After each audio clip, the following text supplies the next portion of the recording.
Good morning উত্তরণ family. আজকে রবিবার, আজকে ব্লগটা আমরা এখান থেকেই শুরু করছি। তো এখন বাজে সকাল 9:30। তো এখন ব্রেকফাস্টের প্রস্তুতি চলছে, মানে ব্রেকফাস্ট করা হয়ে গেছে। এখানে ব্রেড, আজকে একদম তাড়াতাড়ি ব্রেকফাস্ট হচ্ছে। ব্রেড আর এগ বয়েল, আর আমারটা হচ্ছে এখানেও ব্রেড টোস্ট আর এগ বয়েল আমাকেও দেবে। আমি শুধু পাউরুটিটা শেখলাম, মা আগে ডিম সেদ্ধ করে রেখে দিয়েছে। গুড মর্নিং উত্তরণ ফ্যামিলি। তো টিফিন করা হয়ে যাওয়ার পরে অনেকক্ষণ আমরা মানে ক্যামেরার সামনে আসিনি। ঘরের টুকটাক মা কাজবাজগুলো করে নিল। আজকে এখন সব বাসন টাসনগুলো ধুচ্ছে, আর রান্নাবাড়িও মোটামুটি আজকে মানে কমপ্লিটের দিকে।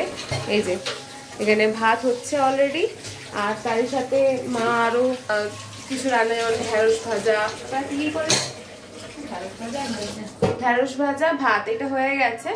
আর তার সাথে ইলিশ মাছ হাফ আমাদের সেদিন জামাই ষষ্ঠীর দিনে করা হয়েছিল, হাফ রাখা হয়েছিল। তো আজকের জন্য ইলিশ ভাপাই করা হচ্ছে। আগের দিন শুধু ইলিশ ভাপাটাতে মানে দইটা দেওয়া হয়নি, আজকে মা একটু দই দিয়েছে।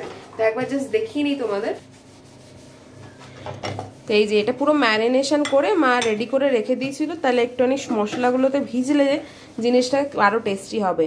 তো এটা ইলিশ মাছটার মধ্যে কি কি দিয়েছো মা একবার বলে দাও। সর্ষে, পোস্ত, কাঁচা লঙ্কা, নুন, হলুদ, আর দই, হ্যাঁ, দিয়ে এই যে পুরো ম্যারিনেশন করে এটা এইভাবে রাখা হয়েছে। এবার আমি এটা মোটামুটি 7 মিনিটের মতো আজকে মাইক্রো ওভেনে ভাপাবো। তো মাছটা মাইক্রো ওভেনে দিয়ে নিলাম। আজকে সেরকম কোনো মানে বেশি আমাদের রান্নাবাড়ির ঝামেলা নেই। জামাই ষষ্ঠীর দিনে অবশ্যই অতগুলো পদ করা হয়েছিল, তার জন্য সকাল থেকেই মা একটু রান্নাবাড়ির দিকে আমিও হেল্প করছিলাম অল্প অল্প করে মাকে। তো আজকে এই জন্য হালকা হালকা একদম, মা বলেছিল যে বেগুন দিয়ে আর কি মাছটাকে ঝোল করবে, ইলিশ মাছটাকে, কিন্তু কর্তামশাইয়ের তো বেগুন দিয়ে ঝোল ভালো লাগে না। তার বক্তব্য যে না, ভাপাই করো, বাট একটুখানি দই আজকে দাও, কারণ এর আগে একবার আমরা ভাপা করেছিলাম, ওটা খেতে খুব ভালো হয়েছিল, আগের দিনেরটাও ভালো হয়েছিল। ব্যাপারটা হয়েছে আমাদের একটু ক্যালকুলেশনে রং হয়ে গেছিলো, আমরা একটু জলটা কম দিয়েছিলাম, তার জন্য যে ঝোলটা ছিল আর কি, মানে যেটা মাছের সর্ষের যে কাইটা, সেটা একটু মরে মরে গেছিলো। তো আজকে মা ওই জন্য জল দিয়েছে সেরকমভাবে ক্যালকুলেশন করে, প্লাস তোমার দইও দিয়েছে, তার কি একটু ক্রিমি টেক্সচারটা হবে। তো এই এরপরে এখন প্রায় বাজে 11:10। তো আজকে আমাদের রান্নাবাড়ি তাড়াতাড়ি হয়েই গেছে বলতে পারো। আর ও গেছে একটুখানি বাইকটাকে সারাতে, কারণ বাইকের একটুখানি প্রবলেম হচ্ছিল, তো সার্ভিসিংয়ে আজকে দিয়েছে, তার জন্য গেছে ও এখন গ্যারাজে। আর বাবা বেরিয়েছে, একটা বাড়ির ওই ব্যাগ ছিল, ব্যাগের চেনটা নষ্ট হয়ে গেছিলো, তো সেটাকে বাবা ঠিক করতে গেছে। ব্রেকফাস্ট করে এসছি এখন গ্যারেজে বাইকটাকে সার্ভিস করাতে। অ্যাকচুয়ালি বাইকটা অনেক দিন আগে সার্ভিস হয়েছিল, তারপরে সার্ভিস করা হয়নি, আর বাইকটা অনেক কিছু প্রবলেম হচ্ছিলো বাইকে, তো তার জন্য বাইকটা সার্ভিস করাতে নিয়ে এসেছি। এখন বাইক পুরো খুলে, পুরো একদম যা যা ছিল এইগুলো সব পার্টসগুলো, এই পার্টসটা আছে, তারপরে ওই যে ওইদিকে ওই পার্টসগুলো, এগুলো সব খুলে সাইডগুলো ভালো করে ওয়াশ হয়েছে, এখন ওয়াশ হয়ে রাখা আছে। এখন যে বাইকের গ্যারেজের যে দাদাটা আছে ওরা আসবে, এসে এখন কী করতে হবে ওগুলো কাজগুলো কমপ্লিট করবে। তো চান টান করে এই সবাই জাস্ট খেতে বসলাম। ও এসে গেছে, এখন স্নান করতে গেছে। আমি, মা, বাবা আগে খেতে বসে গেছি, ও আসছে, ওর খাবারটাও বাড়া হয়ে গেছে। তো আজকে দুপুরের লাঞ্চে কী আছে একটু আমি তোমার সাথে শেয়ার করে নিই। তো আজকে দুপুরের লাঞ্চের মেনু হচ্ছে এই যে ভাত, তার সাথে হচ্ছে ঢেঁড়স ভাজা, আর এই হচ্ছে আমাদের ইলিশ ভাপা সর্ষে দই দিয়ে, যেরকমভাবে তখন বললাম মা মেনুটা শেয়ার করলো। আর তার সাথে হচ্ছে আমাদের এই যে মিষ্টি দই, মাদার ডেয়ারির মিষ্টি দই।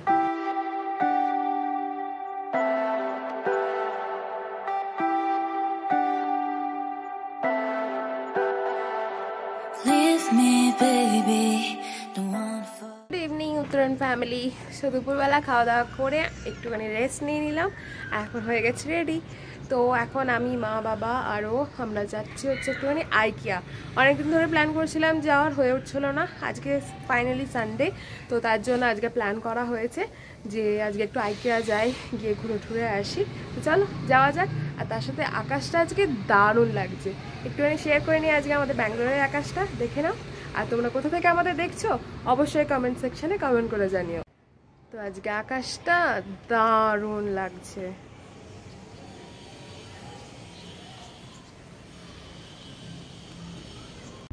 তো আজকে বাড়ি থেকে আমরা অটো বুক করে নিয়েছিলাম, আমাদের বাড়ি থেকে বাইপানালি মেট্রো স্টেশন পৌঁছতে মোটামুটি 10 থেকে 15 মিনিট লাগে। তো যেহেতু এইটুকানি যাব তার জন্য আজকে আর ক্যাব নেওয়া হয়নি। তো দেখতেই পাচ্ছ আজকে ওয়েদারটা জাস্ট এক কথায় অসাধারণ।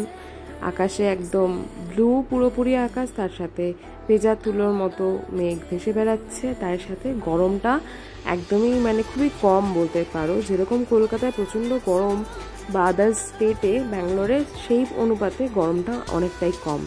তো পৌঁছে গেছি বাইপানালি মেট্রো স্টেশনে। আমরা এখন যাচ্ছি টিকিট কাউন্টারের উদ্দেশ্যে। আমার ডেইলি পাস যেটা আছে মেট্রো সেটা আছে, তা হলো মা বাবার ওর জন্য তো টিকিট কাটতে হবে। তো সেই কারণে আমরা টিকিট কেটে নিয়েছি। এবার আমরা এন্ট্রি করছি মেট্রো স্টেশনের ভেতরে। তো আমাদের বাড়ি থেকে মানে আমাদের এই বাইপানালি মেট্রো স্টেশন বললাম যেরমটাই 15 মিনিট মতো। আর বাইপানালি মেট্রো স্টেশন থেকে আমাদের মেট্রো চেঞ্জ করতে হয় ম্যাজেস্টিক বলে একটা মেট্রো স্টেশন আছে সেখানে। তারপরে ওখান থেকে আবার নাগাসান্ডার মেট্রো নিতে হয়। তো এই যে দেখতে পাচ্ছ আগের দিন এসেছিলাম ইস্কন টেম্পল, তো মেট্রোতে যাওয়ার সময় দেখতে পাওয়া যায় এই ইস্কন টেম্পলটাকেও। মহালক্ষ্মী মেট্রো স্টেশনের পরের মেট্রো স্টেশনের মাঝখানটাতেই এই ইস্কন টেম্পল দেখতে পাওয়া যায়। তো এই যে পৌঁছে গেছি আইকিয়া। তো একদম মেট্রো স্টেশনের গায়ে লাগানোই এই আইকিয়া মল। তো এখানে বেসিক্যালি ফার্নিচার্স, তার সাথে বিভিন্ন রকম ক্রকারি সেট, বাড়ির ইচ অ্যান্ড এভরি আইটেম তোমরা খুবই রিজনেবল প্রাইসে পেয়ে যাবে। এখনো পর্যন্ত ইন্ডিয়াতে আইকিয়া একমাত্র ব্যাঙ্গালোরে হয়েছে। আমরা এখন আছি এই যে আইকিয়াতে ঢুকিয়ে দিই। আইকিয়ার সামনে এই একটা টি শপ, এখানে এই যে এই ভদ্রলোক আগে চা খাবে, তারপরে বললো যে ওখানে ঢুকবো। হ্যাঁ, ওখানে ঘুরতে ঘুরতে অনেকটা টাইম লাগবে, তো এখান থেকে চায়ের দোকানটা ভালো আছে, এখানে চা খেয়ে তারপরে ঢুকবো।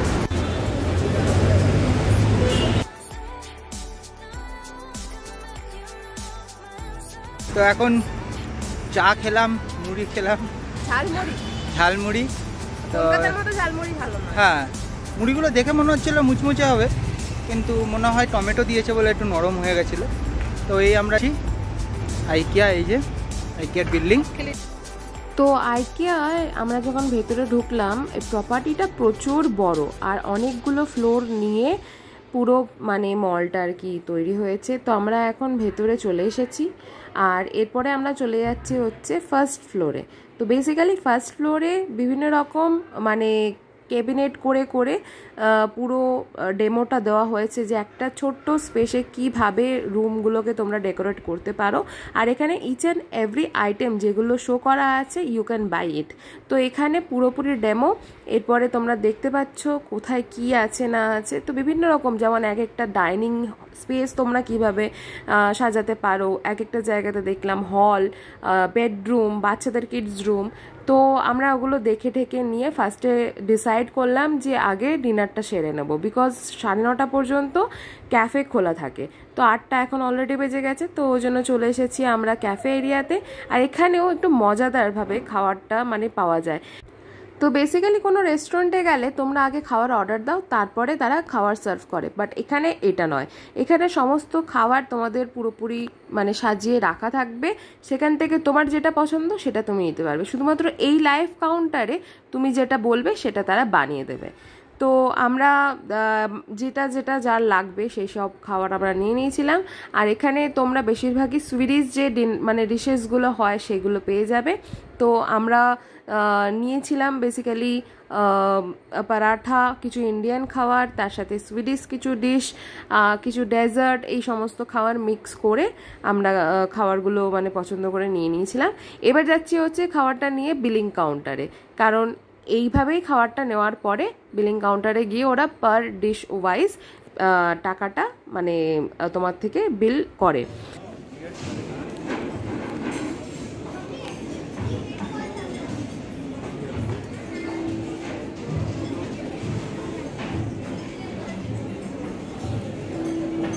ডিনারের এইগুলো নিয়ে নিলাম, কারণ এদের এটা 9:30টায় বন্ধ হয়ে যাবে।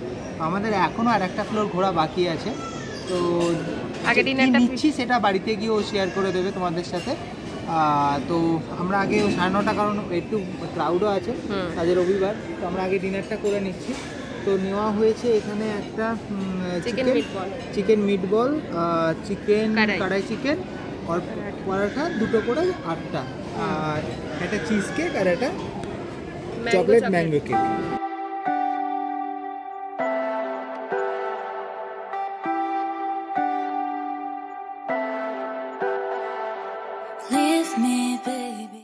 তো ডিনার করে নেওয়ার পরে এবার আমরা চলে এসেছি আমাদের যা যা লাগবে সেই সেকশনে। এই ক্রকারি সেটগুলো ছিল জাস্ট এক কথা অসাধারণ, বিভিন্ন রকম কালারের ছিল আর তার সাথে ভীষণই সোবার দেখতে। তার সাথে এখানে প্রচুর রকমের বক্সেস কাইন্ড অফ জিনিস ছিল, যেখানে তোমরা সমস্ত জিনিস অ্যারেঞ্জ করে তোমাদের কাবার্ডে গুছিয়ে রাখতে পারো। ছিল অনেক ডেকোরেটিভ আইটেমস এখানে দেখতে পাচ্ছ, বিভিন্ন রকম ভাস, এই সেকশনটাতে পুরো ভাস, ফ্লাওয়ার্স, এইগুলোই মানে পুরোপুরি রাখা ছিল। আর এক একটা মানে খুবই সুন্দর দেখতে ছিল। আর তার সাথে দাম ছিল ভীষণই রিজনেবল। তো আমরাও কিছু জিনিস পছন্দ আমাদের হয়েছিল, সেগুলো আমাদের ট্রলিতে নিয়ে নিয়েছি। এই ফ্লাওয়ার্সটা তো আমার খুব ভালো লেগেছিল। আর এরপরে এখানে ছিল মিরর সেকশন, তো দুর্ধর্ষ মিররের কালেকশন ছিল। তার সাথে এখানে ছিল কিছু ডাইনিং টেবিল এরিয়া। ফাইনালি আমাদের কেনাকাটি সব শেষ, এখন ঘড়িতে কটা বাজে?